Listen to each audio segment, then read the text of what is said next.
Ahí está. Hola, buenas noches. Buenas noches. Bueno, voy a presentarte, Claudia. Hola, Buenas noches, en nombre ¿qué de la tal? dirección del Centro 2, ¿cómo les va? Buenas noches.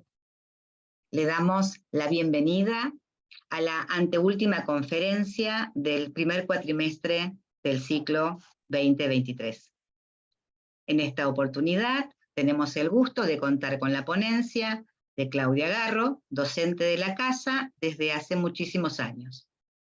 La conferencia del día de hoy lleva por título Super Yo, imperativo de goce. Antes de darle la palabra a Claudia, quiero presentarla formalmente.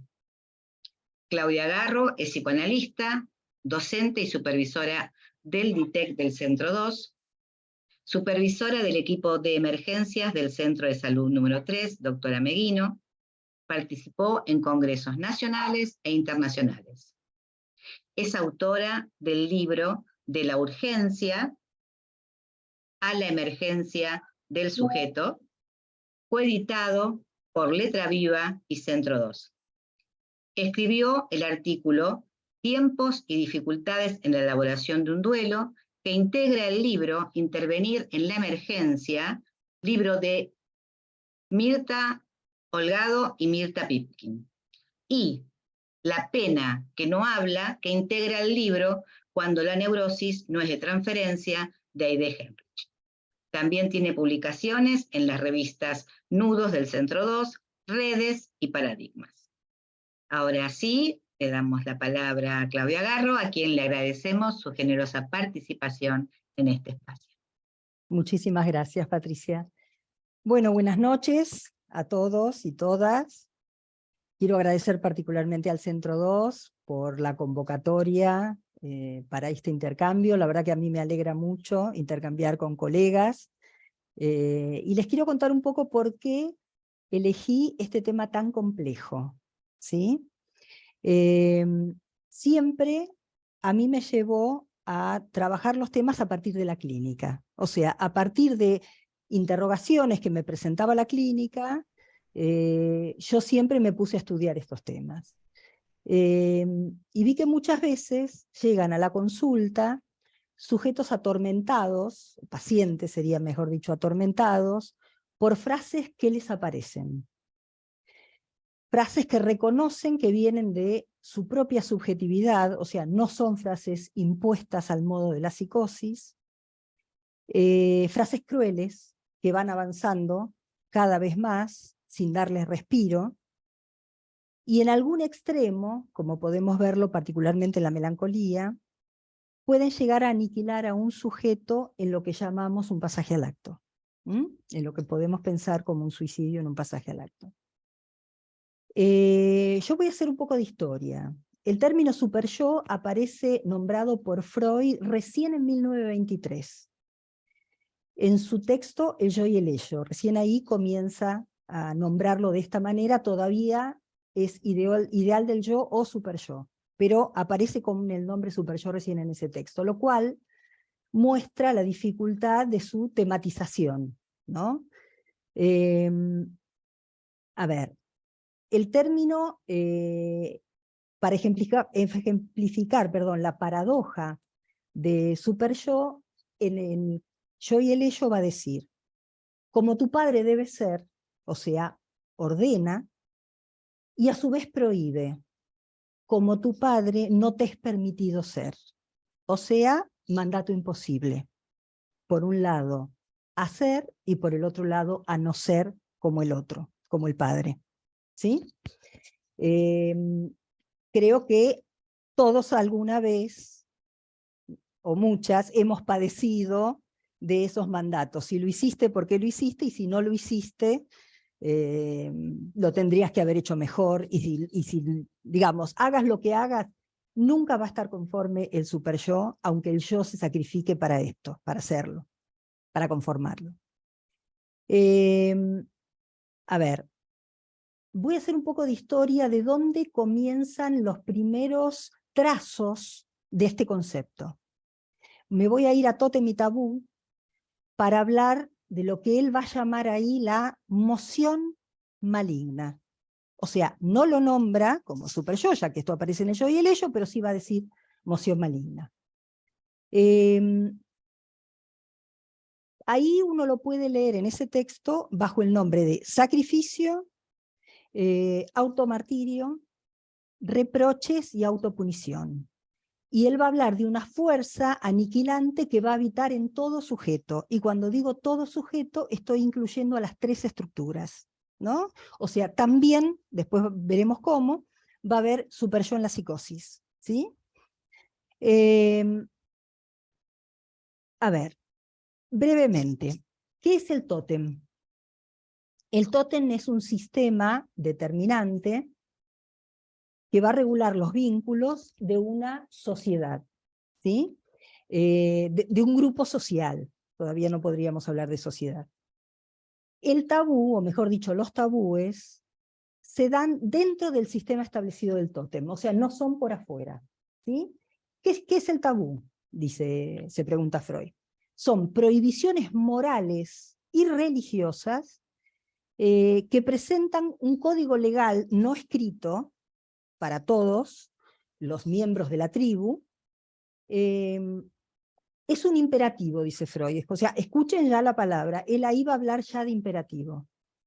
Que debe obedecerse, y si no se lo hace, se asume el riesgo de mortales castigos. Acá tenemos ya una paradoja. Por un lado tenemos una prohibición que preserva al sujeto dentro del sistema social, o sea, dentro de esa tribu. Pero por el otro lado, lo somete a la arbitrariedad que va a arrasar al sujeto. Es lo que va a llamar gula del deber, ¿no? El deber ser, ¿sí? Que arrasa y no pacifica a ningún sujeto. Freud habla de una conciencia moral del tabú. Y tras su transgresión aparece la conciencia de culpa. O sea, siguiendo, en este caso, a Marta Jerez San Bertín, vemos cómo conciencia moral, tabú y culpa aparecen por primera vez en serie. Digo porque después vamos a ir desarrollando este eje, ¿sí? En este texto, la conciencia moral está definida como una voz interior, inapelable, que desestima cualquier dimensión deseante del sujeto. Para situar los lazos con lo que después será el concepto de super-yo, Freud se pregunta, ¿por qué interesa el enigma del tabú? Y él va a decir, nos parece lejano, esas prohibiciones nos parecen que pertenecen a otra época. Sin embargo, tienen mucho que ver con las prohibiciones que actualmente rigen bajo el imperativo categórico. Por eso va a estudiar los tabúes. Freud sitúa un nexo entre los tabúes y las prohibiciones neuróticas, debido a que ambas son inmotivadas y de enigmático origen. Después nosotros vamos a aclarar cuál es el origen del super-yo. ¿Sí? Para este tiempo, en la investigación freudiana, eran de enigmático origen. Va a decir Freud, no se necesitan amenazas externas de castigo, ya que su transgresión llevaría a una desgracia insoportable. Este hostigamiento va avanzando cada vez más hasta que toma todo el mundo de un sujeto. Nos preguntamos, ¿cuál es su origen? ¿De dónde toma su fuerza? ¿Hay super-yo en la psicosis? Bueno, yo ya me adelanté y dije que sí, pero vale, cabe la pregunta. Si fuese así, ¿qué estatuto tiene? El super-yo es una instancia del sujeto que encontramos presente en las tres estructuras, y justamente esto es lo que lo sitúa como instancia, que es una invariante, ¿sí? Es una constante que va a aparecer, aunque tengan estatutos diferentes. El tema será perdón, ver qué lugar ocupa para cada una. En el texto Neurosis y Psicosis, Freud dice que en todas las formas de enfermedad psíquica deberán tomarse en cuenta el super-yo en la conducta de un sujeto. Esto es Freud. Freud vincula el superyo a la identificación primaria por incorporación, como bien se trata Tótem y Tabú. Remite a la marca intrusiva e inasimilable del resto vivo del padre. Vamos a ir situando qué es el resto vivo del padre, ¿sí? Porque de ahí saca su ferocidad el superyo. Vayamos a la comida totémica. En el banquete totémico, para hablar de incorporación, ¿no? En el banquete totémico los hermanos se aliaron, mataron y devoraron al padre, arbitrario y dueño de todas las mujeres, y pusieron fin a la horda paterna. En la devoración forzaron la identificación con él. ¿De qué modo? En el banquete, cada uno se apropiaba de un fragmento de su fuerza. Odiaban al padre por ser un obstáculo para las exigencias de poder y las exigencias sexuales, ya que solo él podía acceder a las mujeres. Pero también lo amaban y lo admiraban. Entonces, tras eliminarlo, aparecen las mociones tiernas para con el padre bajo la forma de ¿qué? De arrepentimiento. Ahí que nace la culpa. Si hay arrepentimiento, hay culpa. El muerto, en este caso el padre, por supuesto que esto es una construcción mítica, ¿no? El muerto se volvió más fuerte que en vida. Lo que antes él prohibía con su existencia, ahora ellos mismos se lo prohibieron en una instancia psíquica. Es lo que Freud va a llamar obediencia con efecto retardado. ¿Sí? O sea, a partir de matar al padre y habiendo incorporado un trozo de su fuerza, se produce esa obediencia con efecto retardado. Podemos leer acá el efecto de retroacción, en un pasaje mítico que va de lo real a lo simbólico. Es una ficción que intenta explicar algo de lo real, del origen. A partir de vencer al Urvater, o sea, al padre originario, se instaura entre los hermanos un pacto simbólico que tiene dos prohibiciones: no matar al animal totémico y la prohibición del incesto. Porque si los hijos se unieron para matar al padre, en el acceso a las mujeres del clan son rivales. Pero eso traería como consecuencia la desunión, la desorganización social. Ahí que se instaura el tabú del incesto, la prohibición del incesto. ¿Sí? Entonces, son dos tabúes: no matar al animal totémico y la prohibición del incesto. Acá vemos la primera sustitución. En el pacto entre los hijos se instala la añoranza por el padre. Como ningún hijo podría llegar a tener su poder, se lo erige como ideal. Y se someten los hermanos al hiperpoder del padre. A la sumisión y sometimiento al padre, cuando digo padre no me refiero solo a lo simbólico, sino que el sometimiento se produce, como dijimos antes, al resto real, no asimilable del padre. Esto es fundamental, porque esto va a ser el núcleo del superyo. No asimilable del padre, la cara feroz del padre, como figura terrible, cuyo retorno espanta. Ahora bien, ¿cuál sería el beneficio de semejante sometimiento? El desamparo es lo más temido. La contracara de Padre, hágase tu voluntad es: así nosotros estaremos protegidos de la castración, o sea, de la muerte. Dice Freud, un asesinato solo puede ser expiado por el sacrificio de otra vida. El autosacrificio, entonces, piensen en la clínica, escúchenlo siempre desde la clínica. El autosacrificio remite a una culpa. Entonces, el superyo es heredero del complejo de Edipo, después Lacan va a decir otra cosa, más específicamente del superyo de los padres, pero no alcanza a compensarlo solo desde ahí. Porque la pregunta sería, ¿de dónde toma su fuerza, el super yo. Sabemos que es ferozmente cruel. Bueno, ¿de dónde saca su fuerza? El super yo, va a decir Freud, es también heredero del ello, y de ahí toma su fuerza, de la pulsión de muerte. Masoquismo primordial. En tanto heredero del complejo de Edipo, está identificado al padre en su doble vertiente, en relación al superyo de los padres y también como padre terrible y cruel. En el yo y el ello, Freud pone el superyo como esencialmente paradojal y nos explica que su vínculo con el yo no se agota en la advertencia que dije antes, así como el padre debe ser, y la prohibición, así como el padre te está prohibido ser. El ideal del yo, así lo nombra, o super yo, lo nombra de las dos maneras, después lo separa, son la agencia representante de nuestro vínculo parental que tiene su base en el desvalimiento del infans, en el desamparo infantil, lo cual lo hace dependiente de las figuras parentales.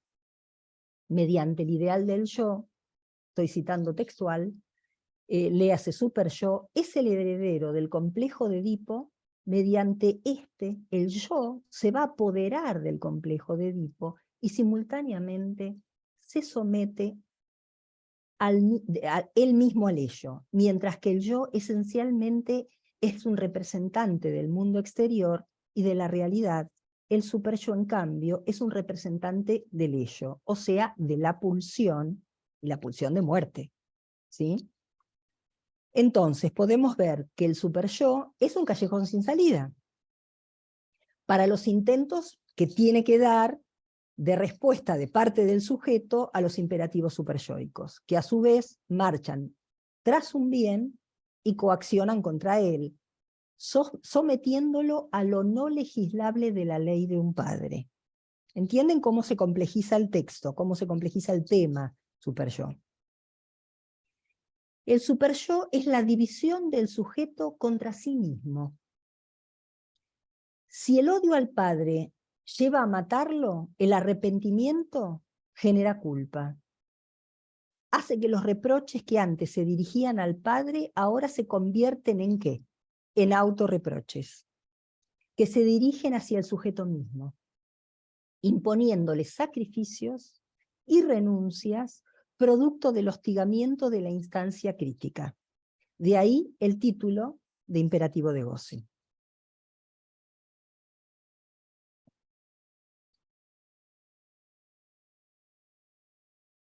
Hace algunos años recibí una paciente cuyo motivo de consulta era un temor al suicidio. Reitero, no quería suicidarse, temía hacerlo más allá de su voluntad. Aparecía lo que ella nombraba como un impulso al suicidio. Temía pasar por una estación de tren y que este impulso la hiciera arrojarse a las vías. Este impulso le impedía transitar con normalidad. Refería no querer suicidarse, pero temía no poder controlar su mente y tirarse abajo del tren. Aún en escenarios diferentes, la escena era siempre la misma. Temía acercarse a una ventana y sentir un impulso que le ordenara tirarse. La interrogación clínica permitió situar que esta orden que le indicaba matarse no era un fenómeno alucinatorio proveniente de lo real, sino que era la voz del superyo. Relata que durante su pubertad fallece una hermana de 4 años posterior a una intervención quirúrgica. Su madre ahí enloquece. Se acusaba de mala madre, porque su hija había fallecido estando internada cuando la madre se retira del sanatorio para ir a un kiosco. Su hija salió del coma farmacológico y se desconecta de la aparatología que la asistía. Cuando ella vuelve, llama a los médicos, quienes no pudieron reanimarla. Su madre se culpa por no haberse quedado y a partir de ahí su madre amenazaba con matarse arrojándose a las vías del tren. Dichas amenazas las usó su madre para evitar cualquier cuestionamiento de sus hijos. No toleraba que la cuestionaran ni que le dijeran nada. Cuando vuelvan, decía la madre, me van a ir a buscar a las vías del tren o me van a terminar matando.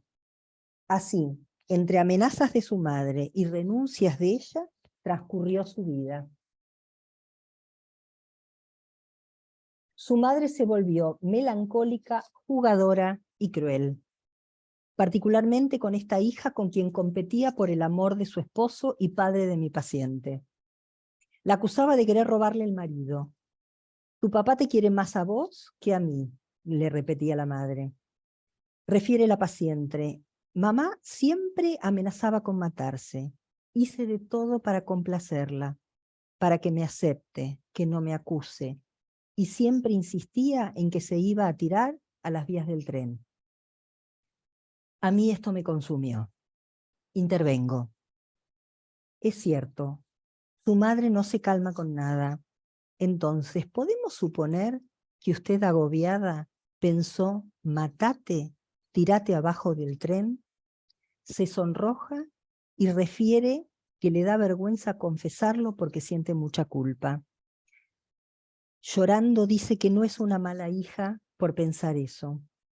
Situar el hostigamiento materno sobre ella le permitió leer que su fantasía de temor al suicidio fue la respuesta a dicho exceso. A mi entender, la vuelta se completa pensando que es la culpa por lo que pensó sobre su madre la que hace que esa fantasía retorne sobre la propia persona como castigo. Del matate dirigido a la madre al temor a matarse dirigido hacia ella. Podemos leer la vuelta contra sí mismo de la frase primera, vuelta que se origina en el sentimiento de culpa por pensar lo que pensó de su madre. A partir de esta intervención, desapareció el impulso a matarse. Vemos en este caso cómo se anudan sentimientos de odio hacia la madre, culpa y necesidad de castigo, todos anudados superyoicamente. Culpa y superyo no son sinónimos, pero sí la culpa se nutre del superyo. Les dije que era eminentemente clínico el tema. En la conferencia 31, Freud se pregunta, ¿cómo deviene objeto el yo? Así como el niño, va a decir, tuvo una dependencia de sus padres, del mismo modo y con el mismo modelo, el superyo trata al yo que deviene objeto. El superyo es una instancia que observa y amenaza con castigos, con la diferencia que en la psicosis, y ahí empezamos a dividir los campos, se habría separado más tajantemente del yo y desplazada a la realidad exterior. O sea, no es lo mismo las frases superyoicas que vienen de la propia subjetividad, como es el caso de la neurosis, o el caso que vimos recién, que el delirio de ser notado, observado. Después contesto las preguntas, ¿sí? Porque me están apareciendo preguntas acá. Que el delirio de ser notado, que el delirio de ser observado, que son alucinaciones donde lo expulsado de lo simbólico retorna desde lo real. Acá la instancia particular que distingue Freud dentro del yo es la conciencia moral, ¿sí?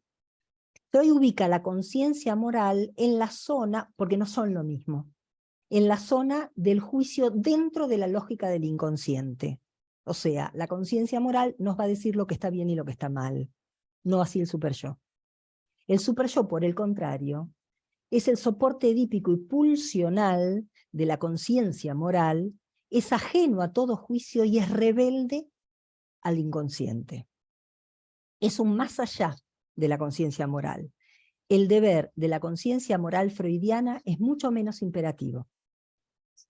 No ocurre así con el superyo y por eso en el masoquismo naufraga la conciencia moral. Pero, ¿por qué sucede esto? ¿Por qué naufraga la conciencia moral ahí?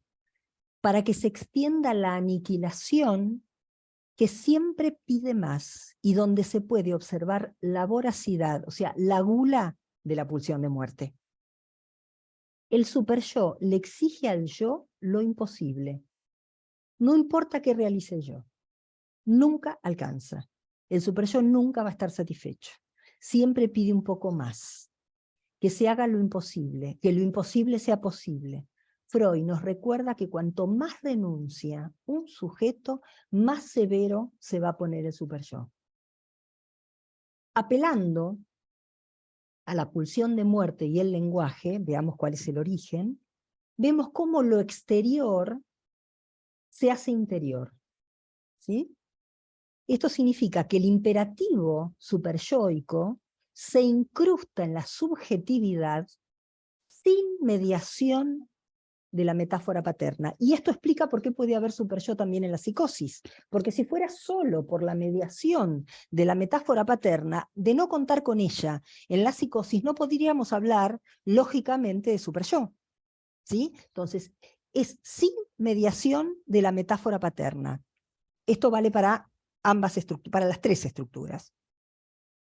El superyo es residuo de lo no metaforizado de un padre, no muerto, y está coordinado al goce y no al deseo.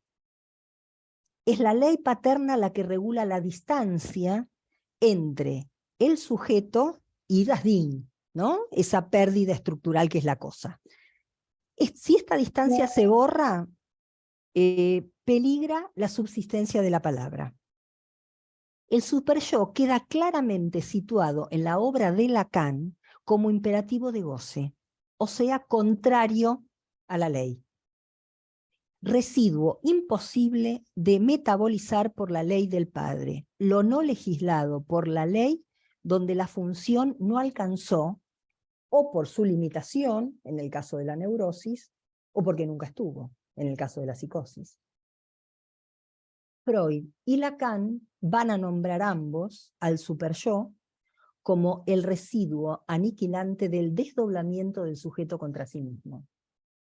Me pareció una frase interesante y para ilustrar esto estuve buscando un artista, se llama Jaime Pitarch, es español, hizo esta escultura y me parece que ejemplifica muy bien el superyo, ¿no? Ya que Freud decía que los artistas llegan a lo mismo que el psicoanalistas, pero de una manera más corta y más bella.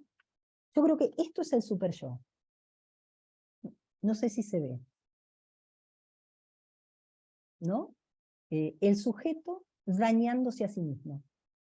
Supongamos que el sujeto es ese martillo, ¿no? Dañándose a sí mismo, con sus mandatos y sus imperativos. La psicopatología nos muestra un cuadro que ilustra muy bien este desdoblamiento aniquilante y es, ¿cuál? La melancolía por excelencia. Freud señala que el rasgo más llamativo de esta enfermedad es el modo en que el superyo va a tratar al yo. Y agrega que mientras en los periodos sanos el melancólico, esperen que apago el melancólico,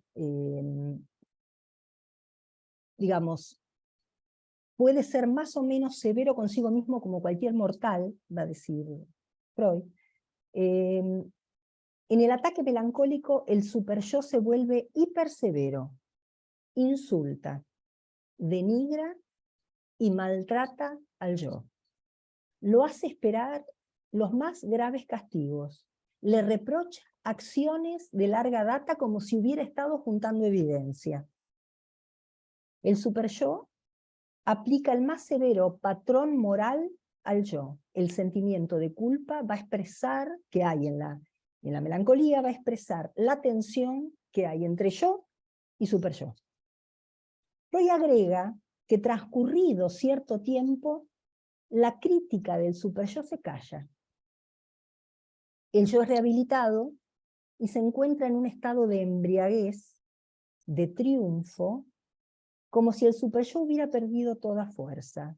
Y este yo maníaco se permite desinhibidamente todas las satisfacciones. Momento de riesgo, agrego yo. O sea que tanto la melancolía como la manía son cara y contracara de la incidencia del superyo. Ustedes dirán, pero si Freud acaba de decir que el superyo se calla, ¿cómo leer la manía como efecto de la incidencia superyoica?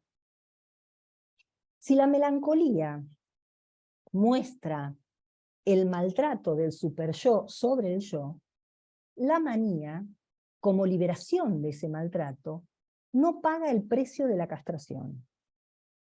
La melancolía es la más indigna, la que más sufre, la que no cede, y la manía es la que tiene todos los derechos, de los que goza sin ninguna dirección a la deriva. Ambas no pagan el precio de la castración, por eso hablé de cara y contracara de lo mismo, aunque en la manía se pierda el lastre del objeto, de ahí el riesgo, son igual dos excesos, uno por defecto y el otro por exceso.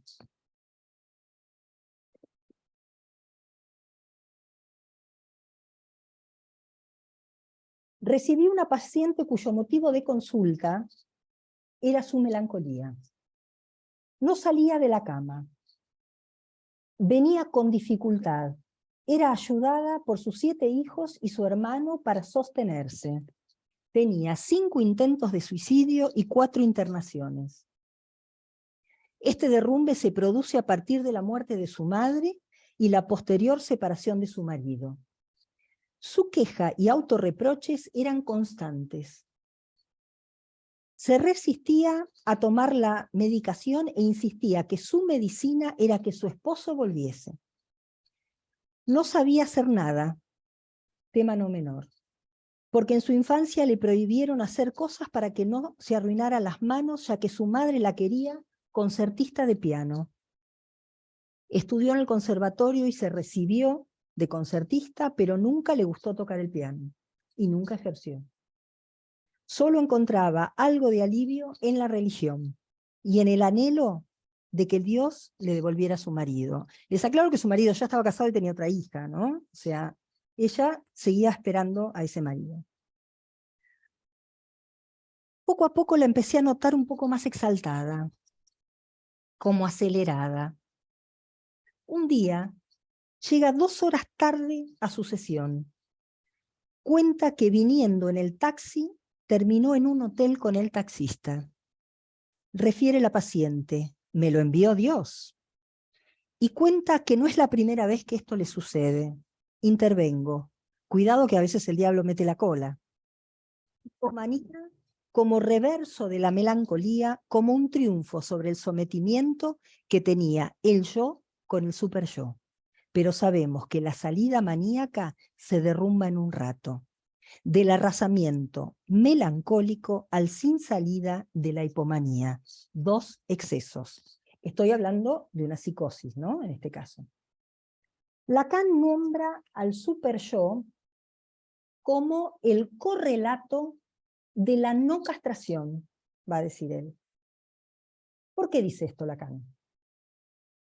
Porque el superyo, en tanto heredero del complejo de Edipo, se va a edificar ¿sobre qué? Sobre las faltas del padre, y no sobre la legislación del padre.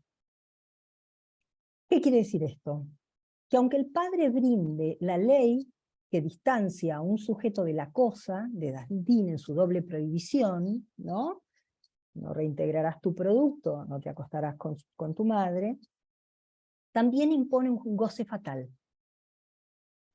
Su palabra guarda el goce, pero también lo presentifica como una opaca tentación. La barrera deseo-ley que pone límites al goce no es infranqueable. Lacan en el seminario 11 va a decir: el nombre del Padre sostiene la estructura del deseo con la ley, pero la herencia del Padre va a ser su pecado. ¿Qué quiere decir esto?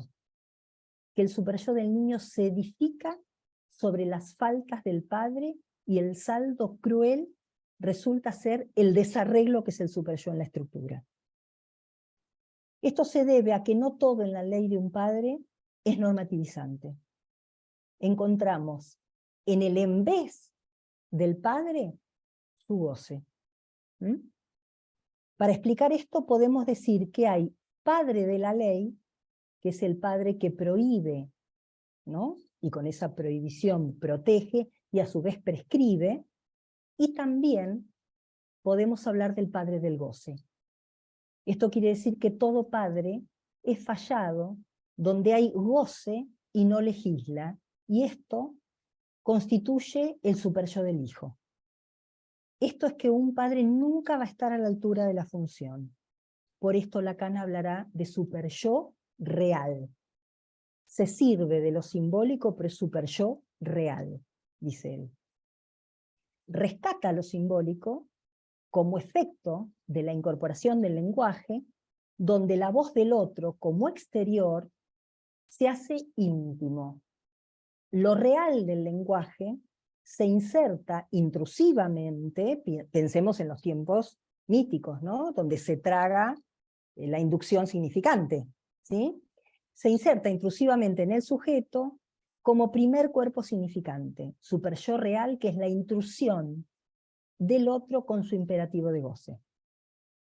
Para explicar esto, si lo pensamos desde tótem y tabú, el padre real es el padre arbitrario y gozador, que es ¿qué? El en vez del tótem, ¿no? El en vez del tótem sistema que regula a toda la comunidad para preservar la comunidad, las leyes de una comunidad. Entonces decíamos que a pesar de la ley totémica, siempre vuelve un remanente de la devastadora figura del padre original con imposiciones perturbadoras y crueles. Lo que no termina de morir el resto vivo del padre del que hablamos al principio. Tomemos un ejemplo de la literatura. El Ghost de el padre en Hamlet. Presentifica el eco de la voz del padre no castrado, que atormenta al hijo con sus imposiciones. Yo no me voy a meter en todo Hamlet, digamos, pero este eco que retorna, digamos, esa voz imponiéndole que lo vengue, ¿no? Una vueltita más, que lo vengue sin tocar a la madre. No es cualquier tema esto, es un imposible. ¿Cómo hacer un acto sin tocar al otro? Imposible. Esto es lo que le propone el Ghost a Hamlet. Por eso, Lacan, en un momento, al final me meto en esto, bueno, un chiquito nada más. Lacan va a decir, hay críticos que decían, Hamlet no puede hacer su acto. Y hay críticos que dicen, Hamlet no quiere hacer su acto. Y dice él, yo digo, Hamlet no puede querer. Por esa imposición del padre, hasta que no pueda, digamos, identificarse con Laertes, él no puede querer, no puede desear. Recién al final lo va a hacer. Bueno, sigo con esto porque si no me pierdo un poco. Entonces, padre muerto en su doble vertiente. Por un lado, en tanto ancestro, linaje, lo que hace historia, de donde venimos, hace mito. ¿Sí? Y por otro, en tanto espectro, recuerden el espectro de Hamlet, es el que impone crueldades. Bajo la forma del superyo, ¿no? En la reversibilidad de ambas posiciones, el ancestro implica el significante nombre del padre. Asume su función simbólica, y el espectro, que es este posible regreso en lo real bajo una forma que no es significante, sino la de un objeto que podemos calificar de A, objeto A. Ahí se juegan los destinos del padre en lo simbólico y en lo real.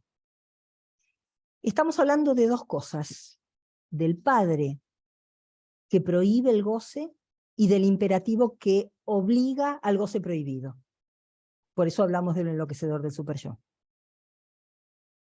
Entonces, el superyo es el residuo del padre de lo que no hace metáfora, y va a presentificar su resto vivo como incidencia sádica en todo sujeto.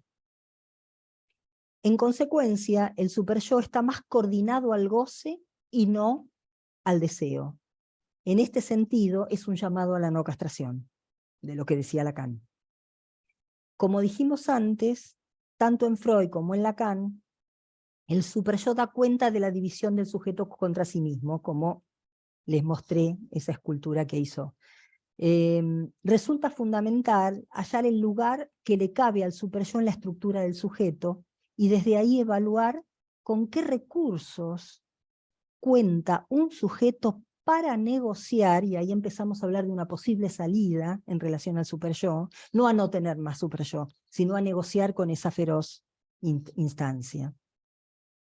Para Freud, el superyo, en tanto representante del ello, está constituido por los restos de las palabras oídas. Si van al yo y el ello, van a ver un gráfico donde hay lo que él va a llamar un casquete auditivo. No son palabras, son restos, son huellas némicas de la voz, ¿sí? Restos de palabras oídas. Lacan, obviamente después, dice, no se trata de ninguna, en el seminario 10, dice, no se trata de ninguna comunicación, porque para este tiempo, que estamos viendo el nacimiento del superyo, todo tipo de comunicación están del lado del otro, no están en la cuenta del sujeto. Se trata de esas palabras, esa voz emitida por el otro, que justamente va a quedar como huella en relación al sujeto. De eso va a ser lo que queda como incrustado y va a ser el núcleo del superyo. Entonces, resto némico de una palabra oída que pulsiona. Su fuente está en el ello y se asienta en lo auditivo, como dijimos recién, que es lo más primario. No olvidemos que Lacan define la pulsión como el eco, por eso él habla del eco de esas voces, como el eco en el cuerpo del decir del otro, que impacta en el cuerpo y deviene pulsión. Debemos buscar el resto en una voz como objeto separado, voz que resuena como un eco en lo real, dice Lacan. Es un imperativo que reclama obediencia. Superyo como voz. Lo importante es que surge como resto de la división subjetiva en el campo del otro, y en tanto resto acecha siempre a la subjetividad. Al comienzo, dijimos, situando a Freud, que podemos encontrar la incidencia del superyo en todas las estructuras. Vamos a diferenciar las pseudovoces superyoicas en la neurosis que tanto atormentan a algunos pacientes, de las alucinaciones en la psicosis que son un retorno desde lo real. ¿Cómo pensar el superyo en cada una de ellas? Si dijimos que es heredero del ello, mientras el neurótico cuenta con el recurso, y esta es la gran diferencia para poder negociar, del nombre del padre, para que el imperativo pueda circular por las vías tramitables del inconsciente, por todas las formaciones del inconsciente, el psicótico, en cambio, al no contar con el nombre del padre, queda a merced del imperativo y recibe pasivamente la intromisión de las palabras que lo invaden con goces parasitarios.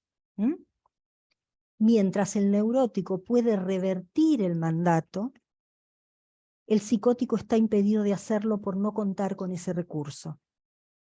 En la neurosis, el imperativo superyoico resquebraja el marco del fantasma y eclipsa, las peores, digamos, en el extremo, ¿no? Y eclipsa la subjetividad, con el riesgo de lo que hablamos al principio, del pasaje al acto. Un ejemplo de esto es la célebre frase freudiana de Duelo y melancolía: la sombra del objeto recae sobre el yo. Lacan dice que lo más importante para diagnosticar no es saber si una voz es oída o no, es muy interesante esto, sino poder distinguir, a la hora de la clínica diferencial, entre lo que da certeza, que sería el caso de la psicosis, y lo que procura verdad. O sea, lo más válido es distinguir qué posición asume cada sujeto frente a esas voces, ¿sí? Eso va a ser al diagnóstico diferencial. El psicótico no tiene barreras simbólicas de contención, entonces consume las palabras o fragmentos de enunciados que lo van a invadir. El neurótico, en cambio, negocia con el superyo, tiene el recurso de la invocación al otro, tomados de la metáfora paterna, lo cual genera una buena dosis de pacificación. Otra viñeta clínica.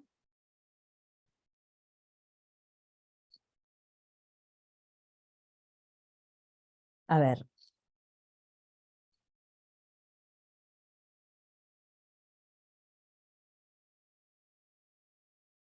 Recibí un paciente sumamente abrumado por una frase que le aparecía en forma cada vez más frecuente.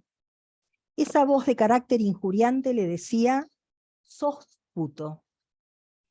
Refería a no entender por qué le pasaba, ya que nunca le gustaron los hombres. Casado y con 2 hijos, vivía atormentado por ese pensamiento. Investigación mediante, era una voz que venía de su propia subjetividad. Refiere su aparición después de la muerte de su hermano. A partir de esa muerte, él siente que toda su vida cambió. Reconoce que no pudo hacer el duelo, ya que hasta hoy, habiendo pasado 10 años, de aquel episodio aún lo llora. Comenzamos a hablar de esa muerte y de todas las decisiones que él nombra como equivocadas, que vinieron después. Ahí aparece que siempre tomó las decisiones que eran opuestas a lo que él quería. En un principio no puede asociar nada sobre esto. Luego cuenta que no fue ni al velatorio ni al entierro de su hermano. No pude, dice. Relata que el padre, cuando alguien no se atreve a hacer algo, le dice maricón. Refiere que le ofrecieron un mejor puesto en su trabajo, pero que lo rechazó. Así relata varias escenas en las que, aún queriendo algo, dice no.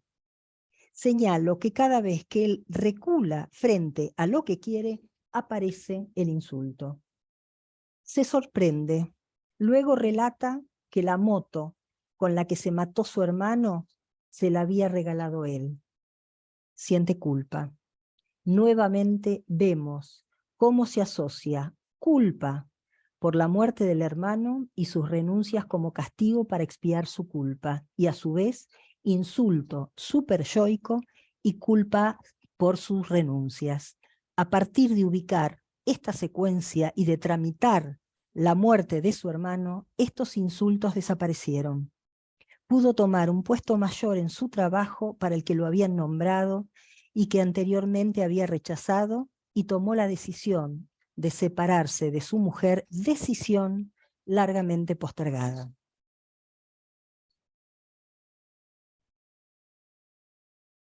Bien. Si, como dijimos antes, el superyo entronca con la pulsión de muerte y el ello, la intensidad del superyo es la instancia que decide la gravedad de las neurosis. O sea, a un superyo más grave, más intenso, más feroz, tenemos más gravedad. Lo cual no significa que no se pueda hacer nada, ¿eh? Entonces, dijimos que culpa y superyo no eran sinónimos, pero que el superyo, pero la culpa, perdón, toma su fuerza desde el superyo. Vamos a hablar de los 3 diferentes registros de la culpa ahora, y la incidencia clínica que tienen. Freud va a hablar de 3 tipos de culpa. Culpa consciente, que tiene resonancias en el yo, surge como percepción en el yo de una crítica que proviene del superyo. Los pacientes, cuando nos dicen, no, si hago tal cosa me siento culpable, el superyo hiperintenso arrastró hacia sí a la conciencia y se abate con furia sobre el yo. Culpa inconsciente, Freud llamará culpa universal después a esta, remite a la posición del sujeto respecto de la estructura de la falta, después va a hablar de culpa universal. Culpa muda, que es la más complicada de todas. ¿Por qué la culpa muda es la más complicada?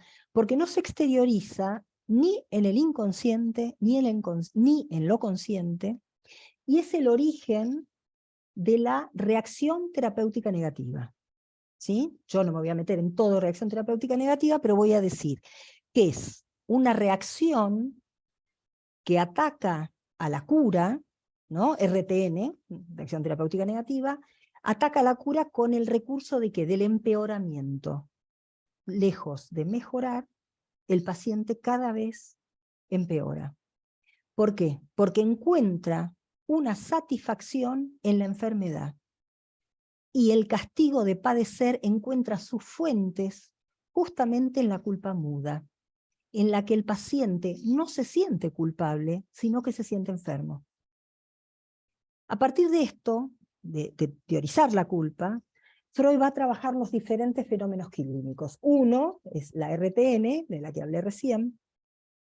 Otra es la obsesión, la melancolía, la manía, la histeria y los tipos de carácter. Yo voy a nombrar brevemente, si no, no terminamos más, no tenemos tiempo para charlar.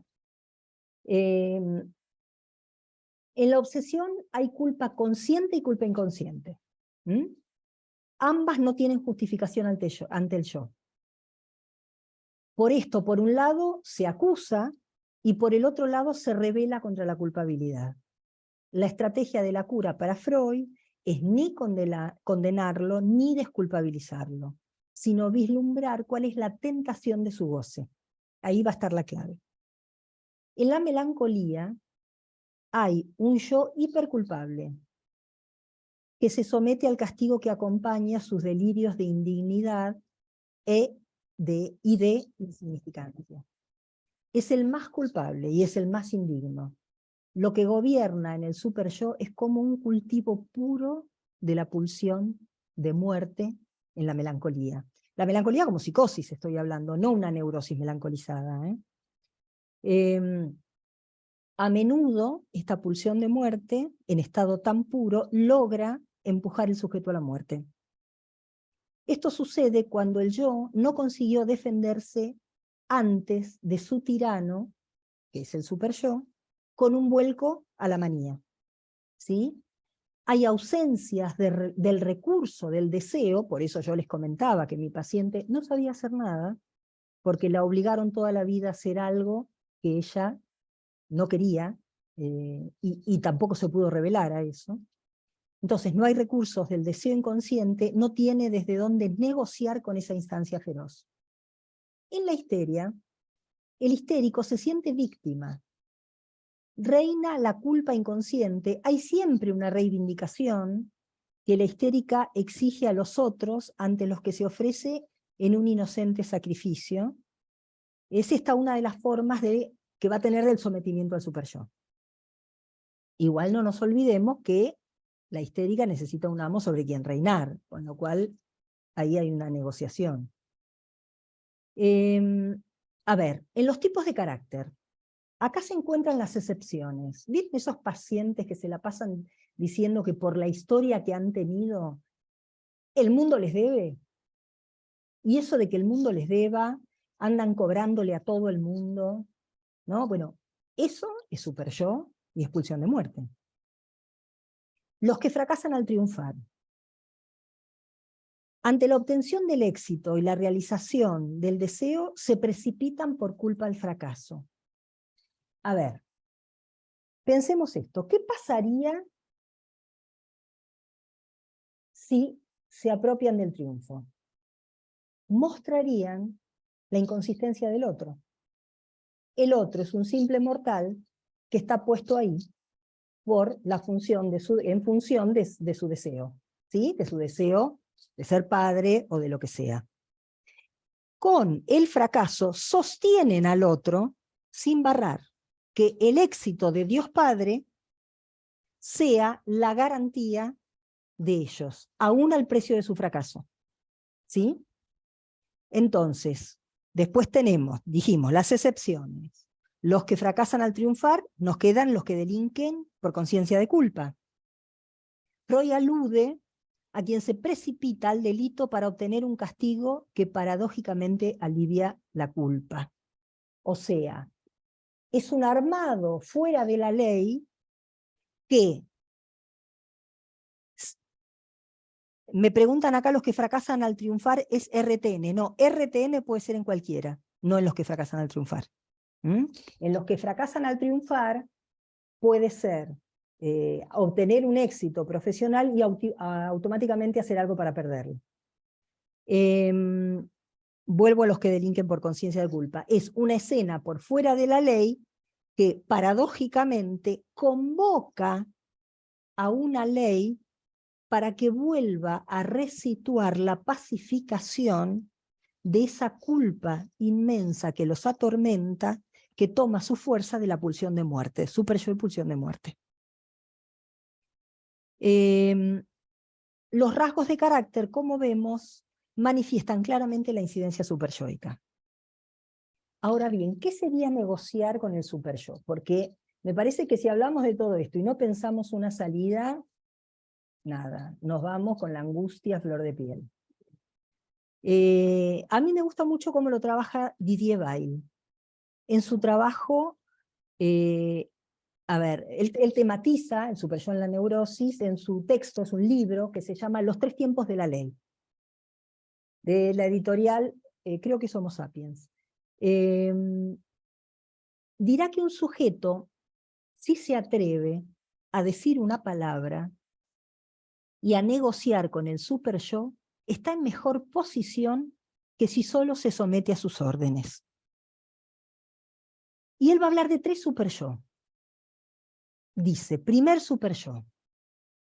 Él lo describe como una orden terminante. Es el superyo, él va a usar como frases que caracterizan a cada uno. Es el superyo arcaico que tiende a introducir un silencio absoluto del lado del sujeto, y lo ejemplifica con el mandato ni una palabra. Refiere el autor hasta qué punto puede ser reducida la vida de un sujeto si no dispone de la posibilidad de contradecir el mandato superyoico. ¿Cómo aparece clínicamente el hecho de reducir el sujeto al silencio? ¿Qué dice un sujeto para justificar su silencio? Me callo porque no sé qué decir. Y esto va a suponer 2 cosas. Primero, supone que uno habla porque sabe. No sé qué decir. Y segundo, de lo que sufre un sujeto que no sabe qué decir, no es de la carencia de saber, sino sufre por no poder sostenerse en su propia carencia, en su propia falta, por haber quedado retenido en el mandato superyoico. No digas nada, ni una palabra. De eso sufre un sujeto, no de la falta en el saber, porque la falta en el saber es estructural para todos nosotros. El segundo superyo, él lo va a llamar censura. Acá el sujeto ha podido decir una palabra que contradice el mandato superyoico. Se atrevió a algo. ¿Se autoriza o no se autoriza a hablar? Dice Didier Weil. ¿Puede tomar la palabra el sujeto y transgredir el mandato de silencio? El destino de la palabra depende de la manera en que el sujeto realiza una elección entre lo que lo impulsa a hablar y la fuerza que lo obliga a callar. O sea, siempre hay una elección posible. Fuerza que podría traducirse en cállate. Si hablas vas a decir tonterías. ¿No? Él usa estas frases. La paradoja según la cual el sujeto no habla porque no sabe qué decir, significa que él sabe inconscientemente lo que teme decir, porque el superyo lo vigila constantemente. El tercer superyo, pensemos que el segundo, el sujeto ya dijo una palabra. El tercer superyo es, ¿vas a perseverar? ¿Vas a seguir contradiciendo mis órdenes? Mientras que el primer superyo tiende a reducir al sujeto al puro silencio, el segundo superyo es la censura y deja lugar a una palabra, pero no insistas, solo una. La censura no consiste en que esa palabra sea confirmada por otra. El sujeto transgredió la censura, ahí el superyo dejó de ser orden terminante, para ser soporte de la pregunta. ¿Dirás una tercera palabra que cambie tu insistencia en perseverancia? Si se logra sustituir, dice Didier Weil, con el orden simbólico, la orden superyoica, aparece una nueva relación del sujeto con el mismo. A ver, de no insistas a la perseveración. Es solo en la asunción de una decisión que puede articularse un deseo dotado de perseverancia. ¿Qué quiere decir esto? Que es un deseo que no se desdice, que el sujeto está dispuesto a sostener. Para finalizar, una pequeña viñeta clínica. Una joven profesional se dirigía a una entrevista porque quería comenzar un posgrado. Refiere que estaba sumamente nerviosa, mientras se decía, ¿y si no te aceptan? ¿Y te dicen que no? ¿Por qué me aceptarían a mí? Todas frases superyoicas que la intranquilizaban cada vez más. Ya en la puerta del lugar donde le tomarían la entrevista, frena y se dice a sí misma, no es una entrevista laboral. O tal vez te pueden decir que sí. O si te dicen que no, buscarás otro lugar, no importa, no es el único. ¿Cuál es el tema? Entró mucho más tranquila. Muchas gracias. A ver, tengo chat, pero no sé cómo hacer para leerlo acá.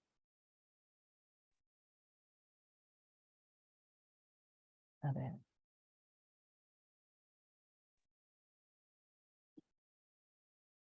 Sí, a ver, alguien me pregunta, ¿te estás refiriendo a que el deseo que remite a la ley es lo que le hace tope al goce? Sí, porque deseo y ley van de la mano. ¿Mm? A ver. Hay una pregunta que es la convulsión a la repetición, no sé, o sea, yo no la tomo, deje fuera los 3 tipos de masoquismo, deje fuera la compulsión a la repetición, deje fuera la perversión, sino esto da para otra conferencia, porque este tema es muy vasto, es muy grande.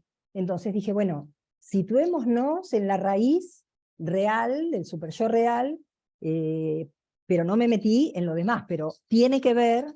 La compulsión a la repetición tiene que ver con el superyo, el masoquismo como estructura perversa tiene que ver, la perversión tiene que ver, también tiene la incrustación del superyo, propiamente en el masoquismo, pero bueno, eso explicarlo daría para otro encuentro, ¿sí?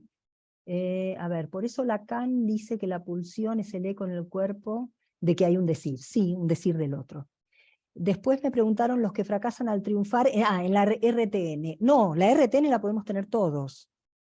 La RTN no es solo en los que fracasan al triunfar, digamos, no es exclusivamente de ellos, ¿sí?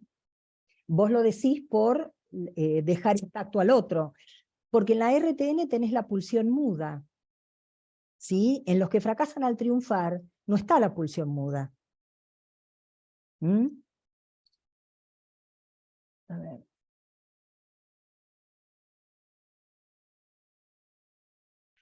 Creo que los escritos los contesté todos. Sí, creo que los contesté todos, ya está. Bueno, los escucho. No me digas que lo dejé mudo. Gracias, Claudia. Yo te quería hacer una pregunta, Susana. ¿Qué tal, Susana? Vos hablabas de el superyo como resto no dialectizable, no metaforizado del padre, ¿no? Y a mí me vino el padre del hombre de las ratas, y vos hiciste a Hamlet, y yo pensaba si se puede pensar como matices de lo que se metaforizó del padre y no, respecto que seguramente en Hamlet pareciera que se metaforizó poco, y por ahí en El hombre de las ratas un poco más, ¿no? Porque aparece ese padre que acota su goce, en algún punto carga con él, pero si es correcto pensarlo así sería la pregunta. Y yo también coincido en que hay matices, o sea, si lo estructural es que no todo de un padre legisla para todos los padres, eso significa que no hay nadie a la altura de la función, no es lo mismo, no sé, a ver, no es lo mismo un padre terrible, digamos, ¿no? que le impone su goce al hijo, que un goce acotado, que un padre que pueda interrogarse sobre lo que no le va a transmitir al hijo y que más o menos, igual es verdad que cuando uno transmite la palabra, transmite con ella su falta y algo del goce se transmite aún no con la palabra, digamos, se lee en la escena, pero es verdad que hay matices, hay padres y padres. Sí, yo coincido con vos. Sí, sí, sí, sí, coincido con vos. Y Por aparte, eso, sí, perdón, dale, habla. no, por favor, No, no, dale. lo que pensaba en Hamlet, este punto de extremo, ¿no? En donde, si bien el padre está, siempre queda la duda un poco con Hamlet, ¿dónde está el padre, no? Bueno, el padre está en esa voz que le pide venganza. Y esa voz que le pide venganza, pensemos en lo que hablamos hasta ahora. ¿Qué dijimos? Cara y contracara de lo mismo, ¿no? Le pide venganza, pero le impide que toque al otro materno. Entonces, ¿cómo se hace un acto sin tocar al otro? Es imposible estructuralmente. Porque para hacer un acto, cualquier sujeto tiene que faltarle al otro, no lo tiene que dejar intacto. Por Sí, eso sí. es imposible lo que este padre pide. Por eso tomé ese pequeño dato de Hamlet. Claro, cuando vos decís la madre, no toque a la madre, también una madre intocable, ¿no? Bueno, Porque, pero por orden del padre. claro, O sea, una perversión, ¿entendés? El padre sí, le ordena, o sea, a él le prohíbe, ¿no? No te acostarás con tu madre, pero a la madre la deja completa, correcto. ¿sí? Sí, hay Buenísimo, matices. muchas gracias.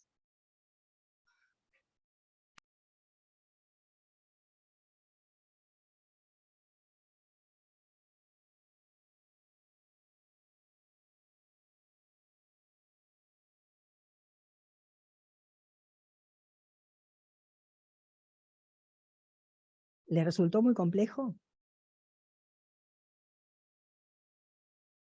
A mí me resultó complejo estudiarlo, reconozco. Hace muchos meses que vengo preparando el tema a partir de estos pacientes que pasaron por la clínica. Pero bueno, creo que con esto nos la tenemos que ver todo el tiempo en la clínica.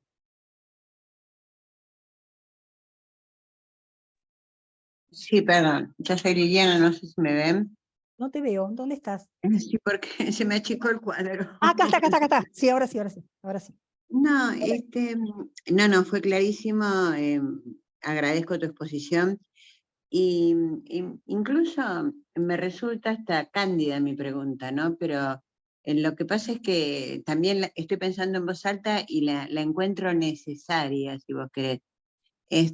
Justamente por la tarde, de casos clínicos que tuve, es esta cuestión de tener que sentirse mal, ¿sí? Digo, podemos pensar en malestar en la cultura, bueno, Sí, sí, pero sí. esto de no permitirse el disfrute, de no permitirse, o sea, por un lado hay algo que es bien real y es que hay una sociedad capitalista que presiona, que al sujeto le impone el producir, producir, producir, producir, ¿no? Y la lucha justamente desde mi consultorio está en producir para quién y rescatar ese sujeto deseante que habla de la No se deje arrasar. producción, claro, y Porque ese permitir producir, producir también puede ser una forma del super yo. Sí, sí, por supuesto, más vale, sí, más vale, pero aparte totalmente alimentada por las empresas. Entonces, bueno, el que haya un sujeto ahí que pueda disfrutar de esa productividad es el término, ¿eh? Productividad es el término. O sea, que haya un sujeto y que pueda disfrutar de esa productividad, ¿sí? Y porque el producido de la productividad de ellos, que no se vaya a las Islas Caimán, que queden también en ese sujeto para poder disfrutar de lo que, bueno, del esfuerzo que hacen, ¿no? Porque hay sujetos que, bueno, tengo pacientes que, por ejemplo, están en Europa y ni siquiera descansan mientras duermen, usan las almohadas parlantes para terminar de aprender el idioma, para perfeccionar su idioma en inglés, o sea, ultra exigidos, ¿no? Ultra exigidos. Bueno, por un lado es eso, que eso, bueno, tiene que ver con la realidad mundial, pero además, fuera de eso, en otros contextos, esta necesidad de sentirse mal. Yo Mira, no sé si atribuirlo. primero situemos, a ver, te contestaría desde la carta entre Freud y Einstein. Einstein lo invita a Freud a una ponencia y la carta se llama ¿Por qué la guerra? El porqué de la guerra. ¿Sí? Freud desiste de ir y hace un tratado maravilloso sobre la pulsión de muerte. Y dice, en la génesis misma del ser humano está la pulsión de muerte, está el gen de la propia autodestrucción. O sea, porque hay pulsión de muerte, tenemos esto, lo que no quiere decir que uno no tenga que resistirle igual. Digamos, en otro texto, Freud va a decir que el luchar contra la pulsión de muerte tiene que ver con el amor. Y él va a hablar de que Eros y Tánatos, él no habla de Tánatos, bueno, la pulsión de vida y la pulsión de muerte, entrelazadas, una acota a la otra. Entonces, si la pulsión de vida acota la pulsión de muerte no va a estar con esa desnudez que aparece en muchas crueldades. Entonces, él justamente habla del amor. El amor no necesariamente es un amor de pareja, un amor a una profesión, un amor a un animal, un amor a una causa, un amor. Entonces, eso acota a la pulsión de muerte. De hecho, cuando hablé de superyo, yo en ningún momento hablé del amor en relación al superyo. Todo lo contrario, hablé del goce, ¿no? De eso que lentamente o rápido, porque también cuando alguien aprieta el acelerador a 200 kilómetros por hora, es superyo y pulsión de muerte. Rápidamente llegamos al punto cero, que es lo que quiere la pulsión de muerte. ¿Se entiende entonces? Por un lado está lo que vos decís, lo social. Indudablemente está eso. Pero también está en cada sujeto, y ahí hacia la ética individual, la génesis de esto. No es lo mismo sublimar y producir, pero producir no en el sentido de lo que vos venías diciendo de la producción capitalista, sino de lo que para cada quien es producir. Para el cantante cantar, para el compositor componer, para el actor actuar, que tenga que ver con su deseo, tiene que ver con la vida. Acota la pulsión de muerte, ¿no? Y nos para más del lado de la vida, y ahí dice Freud, de las acciones acotadas y conjugadas, estoy citando textual, conjugadas de ambas pulsiones, surgen las más grandes creaciones de la cultura. La salida es por ahí. Esta chica iba a hacer un posgrado, quería cosas. ¿Se entiende? Sí. Quería cosas que en la línea de la producción, y pudo decir, bueno, ¿qué pasa? Che, si no me... A ver, pudo poner una frase. Si me dicen que no, buscar en otro lado. A ver, tipo, vayamos más tranquilos. Sí. ¿No? Como una posición ética frente también a lo que pulsa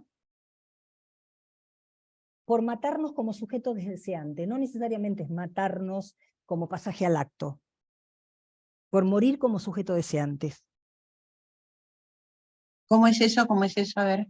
Claro, si el superyo es contrario al deseo, y es a más goce, menos deseo.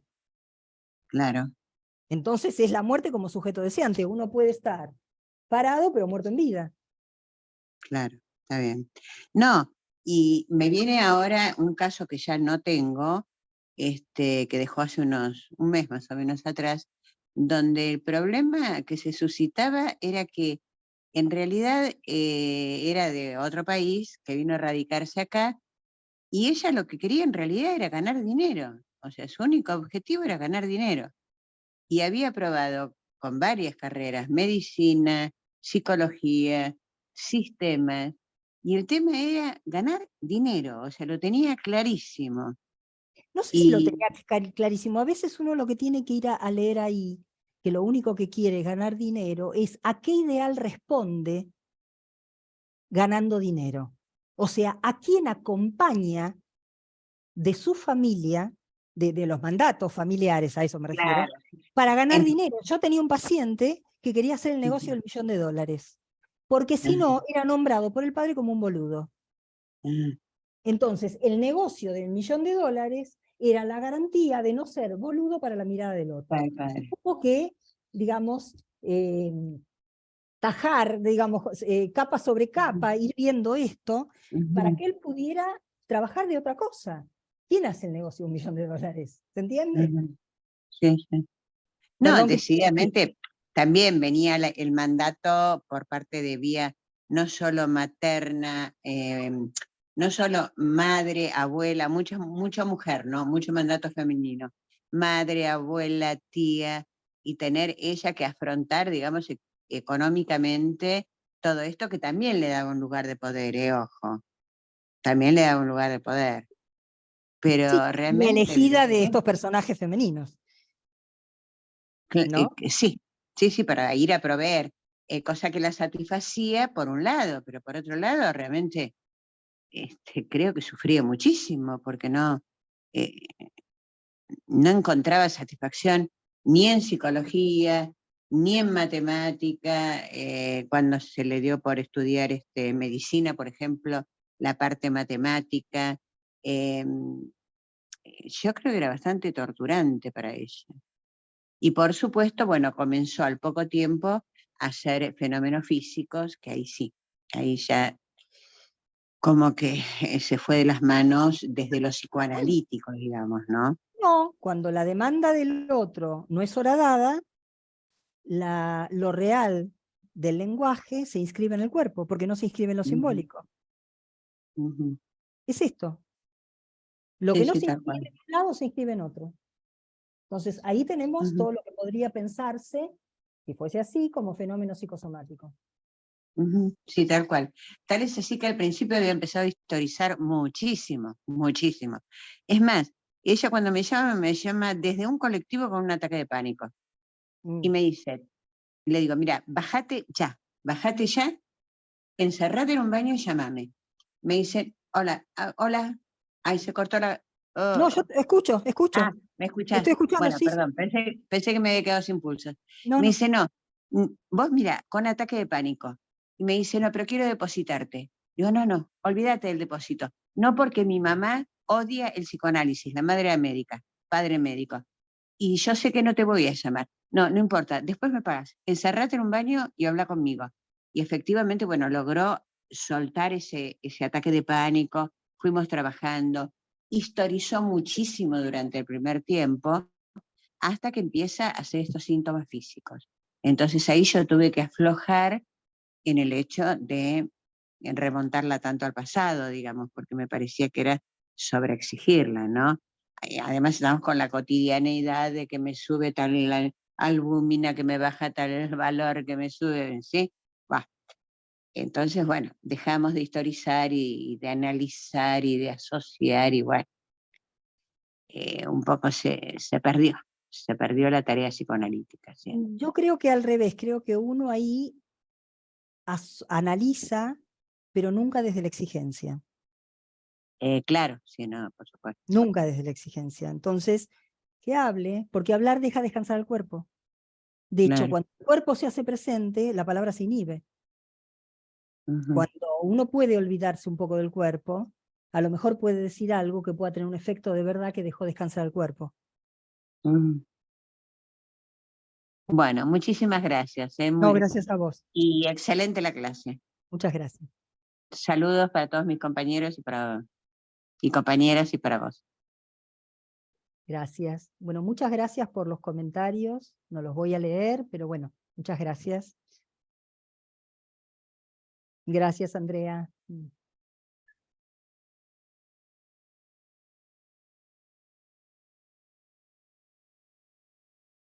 Sí, creo que va a estar disponible en el Centro 2. Cintia, no sé si está ahí atrás. ¿Va a estar disponible Sí, la...? estoy acá.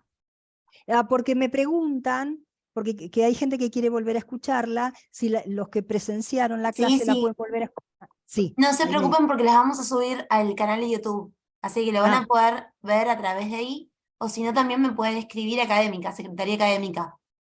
Bien. Bueno, escucharon todos, ¿no? Sí, gracias, muy No, amable. por favor. Gracias, Silvina. Bueno, si no hay más preguntas y no los agobié mucho, vayan con su super yo tranquilo. Y cuando los agobien, díganle alguna palabra. Si no hay más preguntas, entonces dejamos acá, ¿les parece? Muchas gracias. Chao, Gracias a gracias. todos. Muchas gracias. Chao, gracias, Claudia. Gracias. Gracias. Gracias.